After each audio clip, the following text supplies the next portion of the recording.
Ready start. लंबे समय से महंगाई की मार झेल रहे आम आदमी को फिर झटका लगा है। अब कुछ कंपनियों ने दूध के दाम 2 रुपये प्रति लीटर बढ़ा दिए हैं। इसके अलावा तेल कंपनियों ने व्यावसायिक गैस सिलेंडर के दामों में 105 रुपये का भारी इजाफा कर दिया है। ऐसे में इस बात की संभावना से कैसे इनकार किया जा सकता है कि अब जल्द ही घरेलू गैस सिलेंडरों और पाइप लाइन के जरिए दी जाने वाली गैस के दाम नहीं बढ़ेंगे। खाद्य तेलों के दाम भी बढ़ते ही जा रहे हैं। पिछले एक हफ्ते में सरसों और सोयाबीन का तेल 15 से 20 रुपये तक महंगा हो गया। यानी आम आदमी के इस्तेमाल की हर चीज़ महंगी होती जा रही है। तेल कंपनियों ने पिछले 3 महीने से पेट्रोल और डीजल के दाम नहीं बढ़ाए हैं। अघोषित तौर पर इसका कारण 5 राज्यों के विधानसभा चुनाव ही रहा है।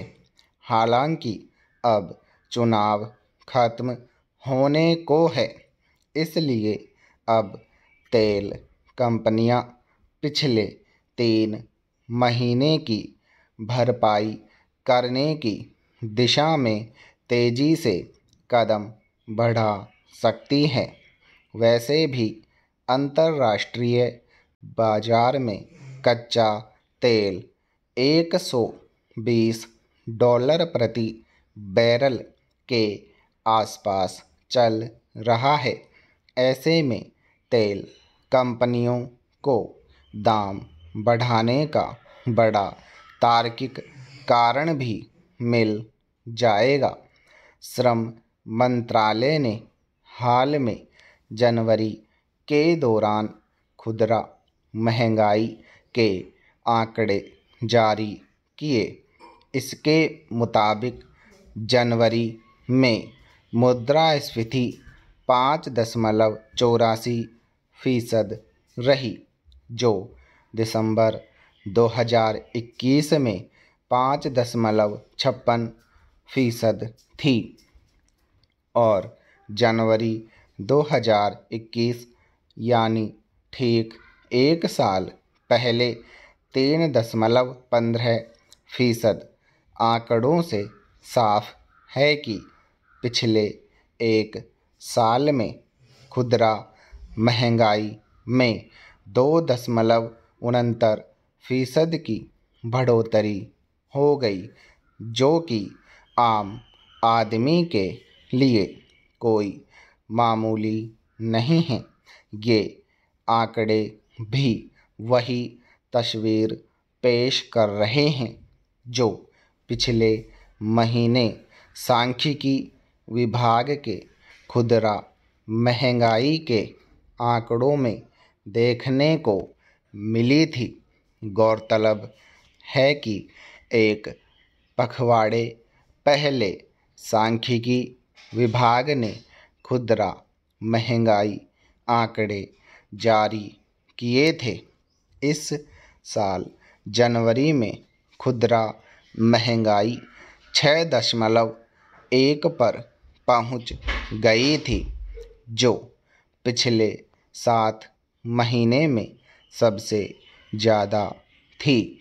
यह चिंता की बात ज़्यादा इसलिए भी है कि महंगाई रिजर्व बैंक के निर्धारित 2 से 6% के दायरे से ऊपर बनी हुई है।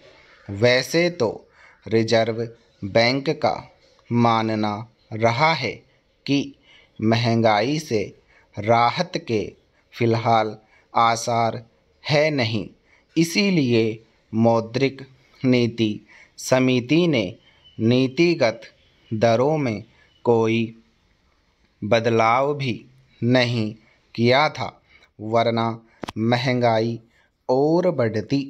थोक महंगाई की दर भी पिछले 10 महीने से 2 अंकों में बनी हुई है।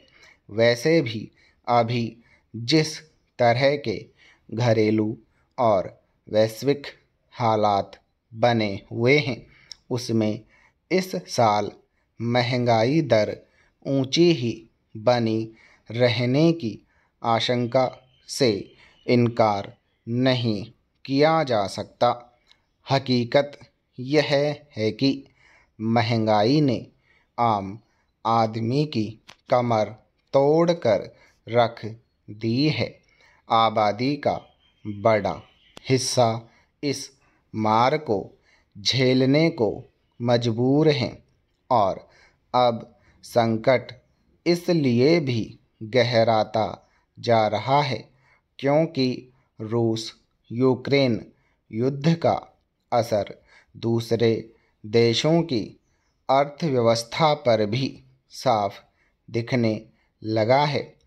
भारत से कई तरह का सामान यूरोप के देशों को निर्यात होता है, लेकिन अब निर्यात पर असर पड़ने से कई उद्योग प्रभावित हो रहे हैं और लोगों के रोजगार पर संकट आने लगा है। उद्योगों में जो कामकाजी और मजदूर तबका है, वही महंगाई का सबसे ज़्यादा शिकार भी होता है। मध्य वर्ग के हालात भी कम चिंताजनक नहीं हैं। आमद या तो है नहीं और है भी तो इतनी कम कि एक औसत परिवार आसानी से गुजारा नहीं चला पा रहा। बेरोजगारी के आंकड़े रिकॉर्ड तोड़ रहे हैं। ऐसे में तो महंगाई और रुलाएगी ही। स्टॉप।